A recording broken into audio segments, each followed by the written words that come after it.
you so much for joining us. Today we have a special guest. This is Pia, and she's in Mexico right now, and she's an active promoter of tourism in Oaxaca. So we have prepared a few questions for Pia. She's going to help us understand what's so special about the state of Oaxaca. So here's my first question for you, Pia. What does Oaxaca mean, and what is the origin of this name? Hi, Vanessa. Thank you very much for having me, first of all. And actually, Oaxaca comes from the Nahuatl language, and it's composed of two words. One is the Oaxacac, and that means the plant. It's a plant called huaje, which is very typical in the valley of Oaxaca. And the other word is yaca, and yaca means nose. So actually together it would be translated or interpreted as the top of the huaje plant. Okay, very interesting origin.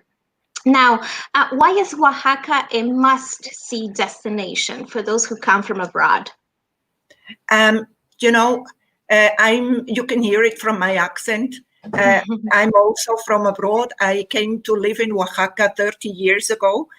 And I mean, there is just so much. Oaxaca is really, really, really special. It's a large state. The slogan is Oaxaca has it all, and it really does have it all. I always say it's like a mini Mexico. We have all these different ecosystems. We have mountains, we have high valleys, we have rivers, we have jungle, forests, and then we have beaches. And we even have river deltas with those tiny little islands. There is an area with more than 1,000 islands. That's the nature part. Then Oaxaca is culturally very diverse. It has a very, very high indigenous population, and that brings all those pre-Hispanic culture and history, traditions, folklore, gastronomy. It's just something amazing. Mm-hmm. Well, I haven't been to Oaxaca yet.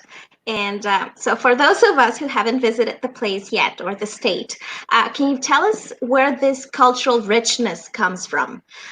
Because as you mentioned, Oaxaca is well known for the crafts, for the many artistic expressions. So can you give us a bit more details? Yes, if you check on a map, you can see that Oaxaca is a very mountainous state. It's crossed completely by the Sierra Madre del Sur. That makes communication within the state very difficult. And that has allowed our 16 ethnic nations or cultures, as we call them here, to really, really preserve their history, their culture, their languages, their traditions, their typical dresses. And that, I think that's what mostly calls you or draws you to Oaxaca.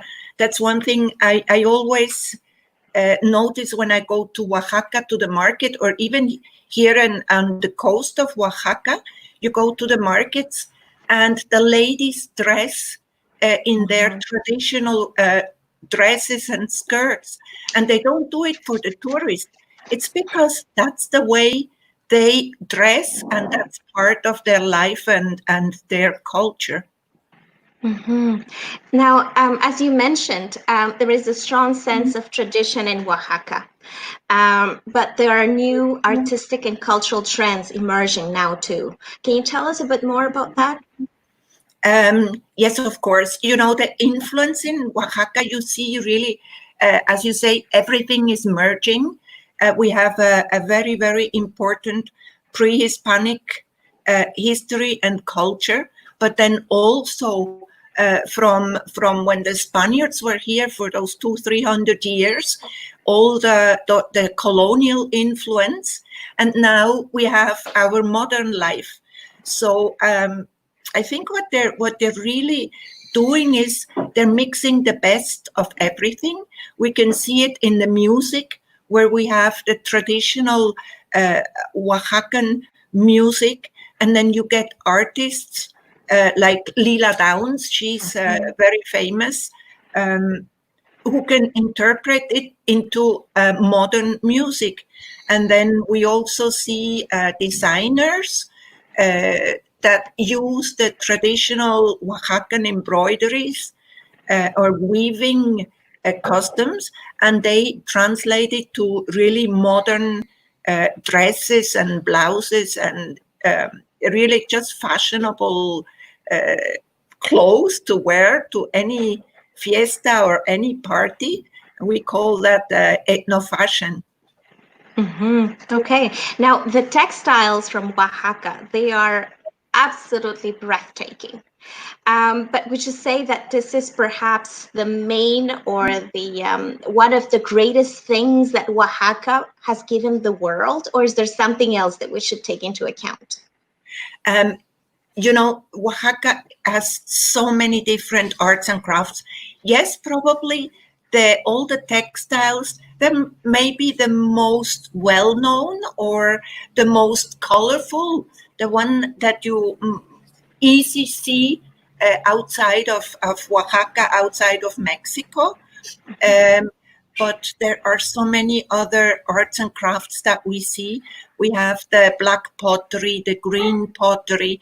We have the carpets that they weave in certain towns. There is the alebrijes, those beautiful wooden carved fantasy animals, also very colorfully painted. So yes, really, I mean, there is so much handicraft and art in a way available in Oaxaca, but definitely textiles are what we're best known for.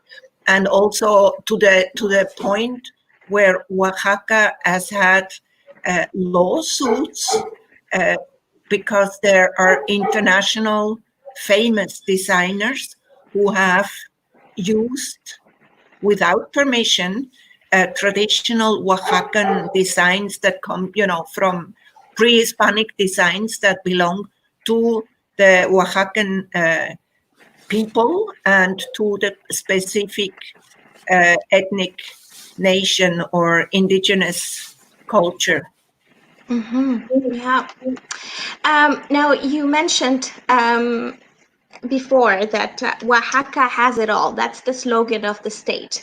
And we've talked so far about the textiles, about the handicrafts, about the art in general. But give me, please, other reasons for wanting to visit Oaxaca.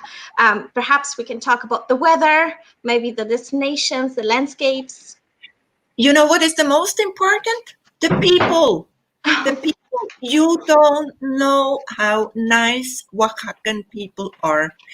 In general, unfortunately, Oaxaca is one of the poorest states in Mexico, precisely because it's so mountainous. So there is no industry, there is no big agriculture. So really, the tourism is really the only big economic activity that helps Oaxaca. And as I said, the people, I mean, they have so generous hearts. They are so friendly, so helpful. They're very knowledgeable. They really live their culture and their traditions. And when you come here as a foreigner, whether it is to live here or to spend your winters here, we have a big Canadian community that comes to the coast of Oaxaca every winter. You just get immersed in the daily life, and you get so accepted, and you're being so helped. But yes, definitely. I mean, Oaxaca has just about everything. You have beautiful hotels in Oaxaca City. You have those kind of colonial buildings, you know, with hotels, individual small hotels with 6, 10, 20 rooms maybe, super colonial style, traditional, then but you can come to the coast of Oaxaca and you find a friendly guest house or an all-inclusive resort. It's just the weather. It's summer all year round. Even in winter, along the coast, it's more than 30 degrees. In Oaxaca city, during the day, maybe 20, 25. At night, it can get cold. That's perfect weather for us in Canada. Yeah, we even have all the weather that you can imagine. We also have it in Oaxaca. So really, you don't have to go anywhere else in Mexico. You just can come straight to Oaxaca. And I think it's one of the most authentic traditional states in Mexico. And we haven't even spoken about the food yet. You know, Oaxacan cuisine, Oaxacan gastronomy is becoming very famous all over the world. It is kind of a fashion now. We see also the transformation in the gastronomy in Oaxaca. There's some really excellent chefs who do that mixture between the traditional pre-Hispanic kitchen and then the modern takes and influences with it. That's wonderful. So let's say in my case, I've never been to Oaxaca. So what would you recommend as a first destination to visit? What I would do is definitely I would go to Oaxaca City. Take that as your base because all around Oaxaca City are all these small towns and archaeological sites that you definitely have to see. There is Monte Alban, there is Mitla, there is Yagul. Then you have the Sierra Norte where you can do ecotourism, or you go to small towns, I don't know, to Teotitlan, Del Valle, to the market, to see where they weave the big carpets, or to another small town, you know, with a typical market, or where they do the black pottery. Just take Oaxaca City as your base. And if you really, really want to get to know the area, I would say stay a week. Mm-hmm. Stay a week, and you have to do every day at least 2 things just to see the minimum. But it's just incredible. There are also in Oaxaca City, there's so many galleries and museums, and the Santo Domingo Cathedral, and no, it's just the ethnobotanical garden. Just to walk around Oaxaca City and go to the markets, that's a unique experience. Well, I can't wait to visit Oaxaca, that's for sure. We expect you, huh? Yeah. We invite you to the Guelaguetza. Oh, sounds good. I'm gonna get in touch with you for sure. So we're almost ending this this chat. So do you have any final comments for our audience, Pia? Yes, definitely. If you have never been to Mexico or you've never been to Oaxaca, I think this is the moment to start think about it. I don't think there is any country, any place in the world that where you can go to and you can experience and learn and live as much as you can in the state of Oaxaca. And come and meet the people. They are just the greatest. Well, that's a really nice way of ending this conversation. Thank you for your time, Pia. Thank you for this tour of Oaxaca. It's been a wonderful time talking to you.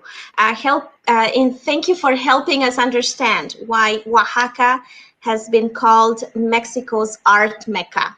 So that's quite impressive. Definitely. Thank you so very much for having me. And I expect you. We're waiting for you here in Oaxaca, and all your audience also. Thank you very much. Thank you, Pia. And I would like to take this moment also to remind our audience that this summer we're going to be offering a culture course at UNAM Canada on the topic of Oaxaca, and its artistic expressions. The instructor in charge of the course is from Oaxaca himself. So if you have any questions about the artist, the art, the crafts from Oaxaca, or if you're planning to visit Oaxaca in the near future, well, you may want to get in touch with us. You may want to check the website, and let me just remind you that the registration is ending soon. So thank you again for joining us, and hope to see you again very soon.